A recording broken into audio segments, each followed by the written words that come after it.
Bonjour et bienvenue dans cette nouvelle vidéo destinée au troisième. Nous allons aujourd'hui réviser de la géographie sur le thème des espaces productifs. Pour commencer, la définition. Un espace productif est une zone aménagée pour une même activité économique. On trouve des espaces productifs agricoles, industriels ou de services. Le mieux est de s'imaginer, de voir une image pour vraiment arriver à comprendre cette définition.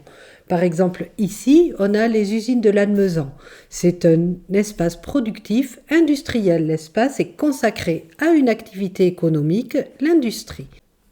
Là, avec la station de ski de Pyongyang, on a également un espace productif, mais cette fois, c'est un espace productif de service puisqu'il est touristique. Enfin, voici une image d'un espace productif agricole, comme on peut voir sur la plaine de l'Adour, avec un espace consacré avant tout aux cultures. Alors, commençons notre étude par un exemple d'espace productif industriel avec la ZIP du Havre.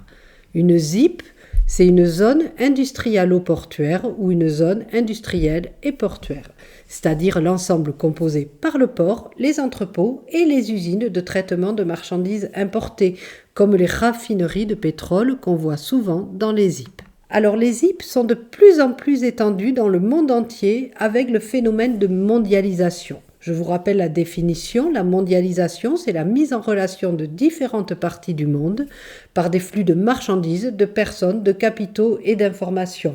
Là, les flux qui nous intéressent pour les ZIP, ce sont avant tout les flux de marchandises, puisque près de 80% des marchandises échangées dans le monde sont transportées par le transport maritime. Une petite carte pour localiser Le Havre. Le Havre est donc sur le littoral de la Manche, au niveau de l'embouchure de la Seine qui le relie à Paris.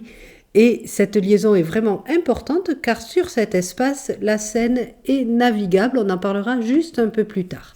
Alors, dans le port du Havre, on peut voir différents types de navires qu'il faut connaître, que vous avez vu en quatrième. Les porte-conteneurs, par exemple, qui transportent l'essentiel des produits manufacturés, c'est-à-dire les produits transformés par l'industrie. Ils sont actuellement vraiment immenses et ils peuvent transporter une très très grande quantité de marchandises. Parmi les gros bateaux, on trouve également les pétroliers, et les vraquiers aussi. Les vraquiers, c'est ceux qui transportent les céréales, qui transportent aussi les minéraux. On peut dire que cet espace est bien desservi, c'est-à-dire que cette ZIP est bien reliée aux axes de circulation, que ce soit aux voies routières, aux voies ferrées ou aux voies fluviales, avec en particulier la Seine qui est canalisée pour être navigable. Alors sur cette photo, vous voyez des marchandises transportées sur la Seine, sur une espèce de petit porte-conteneur adapté au transport fluvial. C'est également un espace dynamique, puisque c'est la porte d'entrée et de sortie des marchandises dans le pays. La porte d'entrée, puisque arrivent toutes les importations, c'est-à-dire les achats que l'on fait à l'étranger, et de sortie, puisque c'est de là que partent les produits qui sont fabriqués en France et qui sont vendus à l'étranger, c'est-à-dire les exportations. Le Havre est le premier port de France pour le nombre de conteneurs qui y transitent. Maintenant, on va passer à un deuxième type d'espace productif, un espace productif de service avec le quartier d'affaires de la Défense. Ce quartier d'affaires est dans l'aire urbaine parisienne. Il se situe dans la première couronne autour de la ville-centre. Vous pouvez revoir ces types d'espaces de l'aire urbaine dans une autre vidéo, c'est-à-dire dans la banlieue.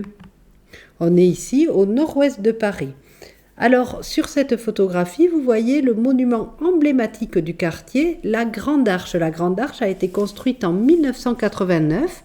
Le président de la République de l'époque, François Mitterrand, avait fait un appel à projet pour célébrer le bicentenaire de la Révolution française et pour servir de symbole à ce nouveau quartier d'affaires qui témoignait de la puissance économique de la France. À l'intérieur de cette arche, il y a des bureaux. C'est pas un monument vide, c'est un véritable immeuble. On y trouve par exemple le siège de la préfecture du département des Hauts-de-Seine. On y fait aussi des expositions, etc. Mais en tout cas, il y a plein de bureaux.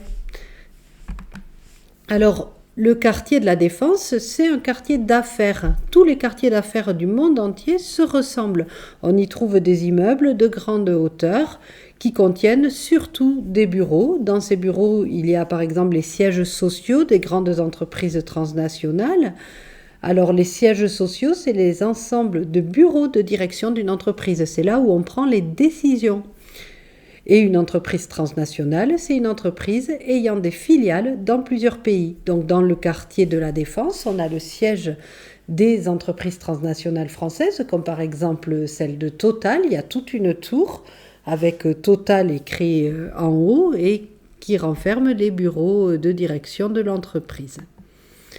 C'est le plus grand quartier d'affaires de France et il se situe également parmi les 3 plus grands d'Europe, à peu près de taille équivalente, comme celui de Francfort sur Main en Allemagne ou celui de Londres, le quartier de la City, qui est un quartier emblématique d'affaires. Pour finir, on va voir un dernier type d'espace productif, un espace productif agricole, avec les plaines de la Champagne que vous voyez sur cette photographie, avec énormément de cultures et finalement une densité très faible. En effet, il y a moins de 10 habitants au kilomètre carré dans ces plaines puisque l'essentiel des espaces sont occupés par les cultures agricoles. Donc, parmi ces productions agricoles, il y a essentiellement la viticulture, c'est-à-dire la culture des vignes pour produire le fameux vin de Champagne qui est consommé dans le monde entier, et également la céréaliculture avec en particulier le blé. C'est un espace bien intégré dans la mondialisation car les produits fabriqués dans cette zone sont souvent exportés, sont souvent vendus à l'étranger. On peut noter que la France est le 2e exportateur de produits agricoles derrière les États-Unis.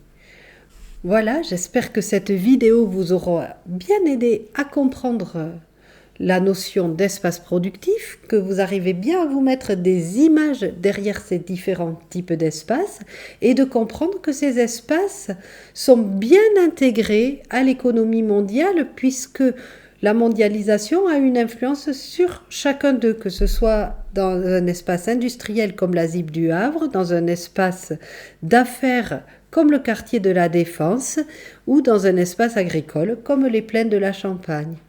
Voilà, je vous souhaite de bonnes révisions et je vous dis à bientôt.